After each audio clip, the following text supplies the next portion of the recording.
Hi TSM family, Lisette here. We're so happy to welcome you to our second episode of TSM Talks. As we have said before, this will be a space where we will be providing you with some tools for your daily life. And today, it will be around the topic of mental health. For that, we have a very special guest speaker, and his name is Dr. Herman Chow. He is a registered psychotherapist here in Ontario.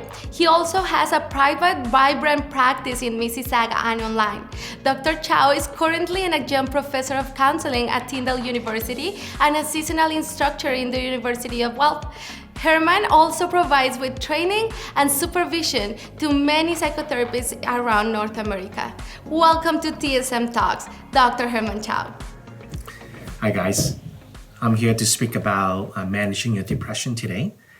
Depression is such a big topic, right? Because it affects so many people. Because it also relates to a lot of different mental health issues like anxiety, PTSD, right? Isolation. So this topic of depression is pretty big. It affects many people. But especially it does affect those in the lower income bracket. It's also because they have less resources, more stress that they have to deal with. So usually it does impact them a little bit more. Today, I'd just like to spend a few minutes just to give you some ideas how to manage your depression today. The first thing I think about managing depression is about giving yourself permission to feel good. Now, it sounds like such a simple thing, right? To give yourself permission. But you wouldn't believe how often that, the clients that I work with, I'm a psychotherapist, as you probably know, is that a lot of them don't actually give themselves permission to feel good about themselves, right? A lot of times they know here that they should feel good, right? Because people paying them compliments, they've done some good stuff, right? But yet that stuff doesn't stay with them. The good stuff, the bad stuff does, right? When all the time they make mistakes, the time they screw up, that stuff, it sticks with them, but not the good stuff, right? So giving yourself this opportunity to give yourself permission to feel good, that's important. Literally say to yourself that, you know what, I deserve to feel good right now, right? To feel good about what I've done right here and now. Now, I noticed that a lot of times that gets in the way is our false guilt, right? We carry a lot of false guilt with us, things that we can't change anything, things that probably very general, it's not very specific. Those kind of false guilt doesn't actually help us. It's like a sack of potato, right? You just keep us stuck, doesn't do anything. Another thing that I can think about managing our depression is about keeping your feet moving, right? Keeping your feet moving, not feeling stuck. Oftentimes my clients would describe depression like, standing on quicksand, right? You're stuck. If you don't move, you'll keep sinking and sinking into this deep pit that you get stuck in, right? So even if you can keep your feet moving, like literally, if you can, when we first get up, even though you don't feel like getting out of your bed, get up anyway. Get your feet moving, right? Go wash up. Go get some breakfast. Maybe go downstairs. Maybe do a bit of a walk, right? Aim small. Don't try to aim too big, right? So aim for a few things that you can do for yourself. If you have a task that you need to do, right? Maybe break it down into different pieces. Just get your first step in. Do the first part of the task.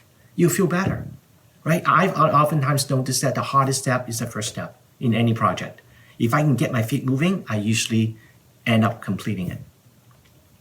Another thing that I'd like you to think about managing depression is about being kind to yourself. Again, such an easy concept, right? Being kind to yourself. But again, I've noticed that a lot of times we're not very kind to ourselves. We are usually our hardest critic. Now, we're kind to others usually, right? When something bad happened to a friend, we usually can be very empathetic. But when it comes back to when we have done exactly the same thing, we're not so kind to ourselves, right? If you can even say something kind to yourself or doing something nice for yourself, whatever that is for you, watching a movie, listening to a piece of music, getting some sun, going for a walk, or letting someone to take care of you, that would be pretty cool. Those are the things that we probably would like to do those things for ourselves. Yes, sometimes we don't give ourselves that permission to do that. Another thing I'd like you to think about managing depression is about finding secure attachment. Oftentimes, depression is linked to isolation. So the more you can link to others, the more you can be in community with others, especially people who are safe, right? That you feel like this attachment, this security with, the better. Now with the pandemics, right? Sometimes we know right now it's really hard to go out and meet with friends and families and whatnot.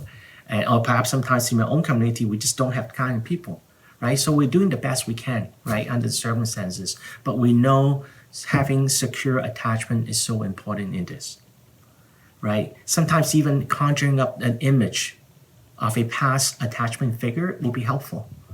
For some of you who are religious, maybe even having God in mind, right? Picturing God in your head, how much he or she to you is a safe person for you, okay? If you can conjure up that image, usually you feel a little bit more secure with that. There's some good research that goes into talking about this, right? Soldiers who's been captured as prisoners, if they can conjure up the image of secure attachment figures, like their partners, like family members, they usually do better when they were captured in prison. They survive longer. Even after when they were released, the recovery from PTSD, they usually improve a lot more better. And the last but not least is maybe finding somebody to talk to, a professional, right? If you can do that, this professional might be able to give you some ideas what to do, how to help you to overcome some of those stuckness. All right, guys. So those are what I have for you today. Thank you so much for joining us today in TSM Talks, Dr. Herman Chow. And if you like the topic of mental health, I encourage you to comment down below. Give us more ideas in how we can provide you with tools in the future. Also, we encourage you to just share this video, like it, and subscribe to our YouTube channel so you're always up to date with everything that is happening here at the Scott Mission. I'll see you in the next one.